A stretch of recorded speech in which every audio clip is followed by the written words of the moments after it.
ఆంధ్రప్రదేశ్‌లో 2024లో జరిగినటువంటి సార్వత్రిక ఎన్నికల్లో వైఎస్ఆర్‌సీపీ అధికారం కోల్పోవడం జరిగింది. కూటమి అధికారంలోకి రావడం జరిగింది. మరి కూటమి అధికారంలోకి రావడానికి దాదాపుగా 3 పార్టీలు ఒకటిగా అయ్యి అక్కడ పార్టిసిపేట్ చేయడం జరిగింది. ఎట్టకేలకైతే అధికారానికొచ్చారు. సో, అధికారంకొచ్చి దాదాపుగా సంవత్సర కాలం పూర్తయినప్పటికీ కూడా పాలనా పరంగా కానీ లేకపోతే గత విషయాలతో కంపారిజన్ చేస్తే ప్రతిపక్షాల నుంచి వస్తున్నటువంటి మాటలకి కౌంటర్‌గా అధికార పక్షంలో ఉన్నటువంటి నేతలు కూడా మాట్లాడుతున్నటువంటి తీరు మనం చూసాము. ఇప్పటికే అంటే కూటమి అధికారంలోకి వచ్చిన తర్వాత వైఎస్ఆర్‌సీపీ అధికారంలో ఉన్నప్పుడు మద్యం కుంభకోణం కానీ, ఇసుక కుంభకోణం ఇలాంటి కొన్ని అంశాల మీద ఇప్పటికే వైఎస్ఆర్‌సీపీకి సంబంధించినటువంటి కొంతమంది నేతలు జైలుకెళ్ళినటువంటి తీరు కూడా మనం చూసాం. ఇకపోతే తాజాగా అధికార పార్టీ ఎమ్మెల్యేల విషయంలో మాత్రానికి ఆంధ్రప్రదేశ్ సీఎం నారా చంద్రబాబు నాయుడు ఎక్కడో అసంతృప్తిగా ఉన్నారు అనేది మాత్రం గతంలో మనం చూసినటువంటి అంశాలను బట్టి మనకి క్లియర్‌గా అర్థమవుతుంది. తాజాగా ఇదే అంశం పైన మంత్రి నారా లోకేష్ కూడా సీరియస్ అయినట్టుగా తెలుస్తుంది. ముఖ్యంగా కేవలం అధికార పార్టీలో ఉన్నటువంటి 5గురు ఎమ్మెల్యేల విషయంలో పార్టీకి ఒక రకమైనటువంటి చెడ్డ పేరు వస్తుంది. అది అంటే మీరు అధికారంలో ఉన్నారు కాబట్టి, బాధ్యత గల ఎమ్మెల్యే పొజిషన్‌లో ఉన్నారు కాబట్టి మీరెంత బాధ్యతగా ఉండాలి? అవన్నీ విడమరిచి మీ ఇష్టానురీతిగా బిహేవ్ చేస్తా అంటే మాత్రానికి ఖచ్చితంగా రాజకీయ సన్యాసం తీసుకునే అవకాశాలు దగ్గరలోనే ఉన్నాయన్నట్టుగా ఒక మాస్ వార్నింగ్ ఇచ్చినట్టుగా కూడా తెలుస్తోంది. ఎట్ ద సేమ్ టైం ఇదే అంశంపై ఇప్పుడు మంత్రి లోకేష్ కూడా సీరియస్ అయినట్టుగా కూడా తెలుస్తోంది. ఎవరైతే గాడి తప్పినటువంటి ఎమ్మెల్యేలు ఉన్నారో వాళ్ళ విషయంలో తిరిగి మళ్ళీ వాళ్ళని గాడిలో పెట్టడానికి కానీ తప్పు జరగకుండా చూసుకునే బాధ్యత మంత్రులు ఇన్ఛార్జ్ ఎవరైతే ఉన్నారో, మంత్రులుగా ఉన్నవారు ఇన్ఛార్జీలు ఎవరైతే ఉన్నారో వాళ్ళదే బాధ్యత అన్నట్టుగా తెలుస్తుంది. సో ఎందుకు ఈ మాట మాట్లాడుతున్నాం అంటే ఇప్పటికే ఆంధ్రప్రదేశ్ రాజకీయాలు ఒకసారి చూసుకున్నట్టయితే కేవలం 5గురు ఎమ్మెల్యేల విషయంలో ఎందుకు తెర మీదకి వచ్చిందంటే ఒక ఎమ్మెల్యేకి సంబంధించి చూసుకున్నట్టయితే అటవీ శాఖకు సంబంధించినటువంటి అధికారుల పైన చేయి చేసుకున్నారు అనే కోణంలో కూడా అటు ఏపీ డిప్యూటీ సీఎం అలాగే ఆంధ్రప్రదేశ్ సీఎం నారా చంద్రబాబు నాయుడు సీరియస్ అవ్వటం. సో ఎవరైనా కానీ తప్పు చేశారు అని నిర్ధారణ అయితే మాత్రం ఖచ్చితంగా శిక్షార్హులు అన్నట్టుగా కూడా చెప్పినటువంటి తీరు మనం చూసాం.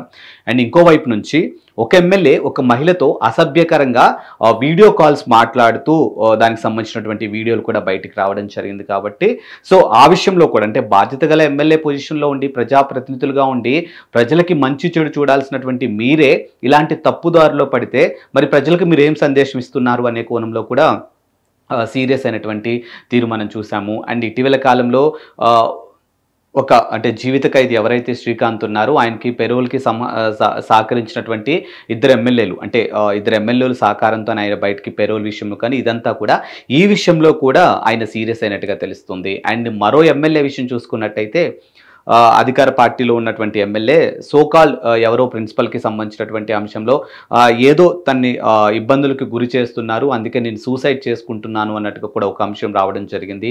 మీడియా కథనాల్లో మనం కూడా చూసాము. సో మొత్తానికి అధికార పార్టీలో ఉన్నటువంటి ఒక 5గురు ఎమ్మెల్యేల పైన మాత్రానికి చాలా సీరియస్గా ఉన్నట్టు తెలుస్తుంది. ఇప్పుడు 5గురికి ఒక రకమైనటువంటి మాస్ వార్నింగే ఇచ్చారు అన్నట్టుగా కూడా తెలుస్తుంది. సో మరి దీనిపైన ఆ ఎమ్మెల్యేలు ఏ విధంగా రియాక్ట్ అవుతారు? ఎందుకంటే ఇప్పటికే కూటమి సర్కార్ అధికారంలోకి వచ్చిన తర్వాత మొన్న జరిగినటువంటి మంగళగిరిలో ఒక మీటింగ్ జరిగితే కూడా ఆ మీటింగ్కి కూడా చాలామంది ఎమ్మెల్యేలు డుమ్మా కొట్టారు. ఒకరేమో టెంపుల్స్ విజిట్ చేయడానికి వెళ్ళాము, కొంతమంది ఏమో ఫ్యామిలీస్తో బయటకు వెళ్ళాము, ఇలాంటి రీజన్స్ చెప్పారు. సో ఆ రీజన్స్ విషయంలో కూడా AP CM Nara Chandrababu Naidu serious అయినట్టుగా తెలుస్తుంది. గతంలో మనం చూసాం అదే విషయాలు. ఇప్పుడు తాజాగా మరొక్కసారి ఈ అంశం కూడా ఇప్పుడు అంటే ఈ 5గురు ఎమ్మెల్యేల విషయంలో కూడా కాస్త సీరియస్గా ఉన్నట్టు తెలుస్తుంది.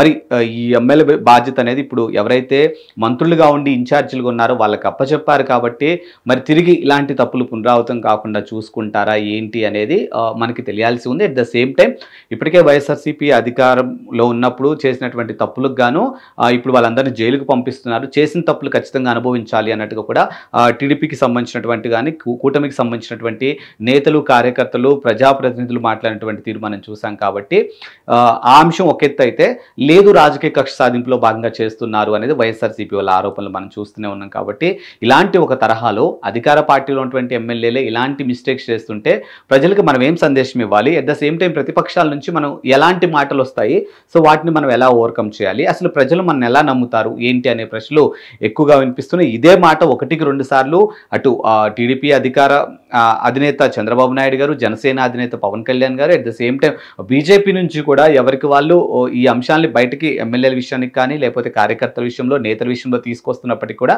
ఇలాంటి తప్పులు పునరావృతం అవుతూనే ఉన్నాయి.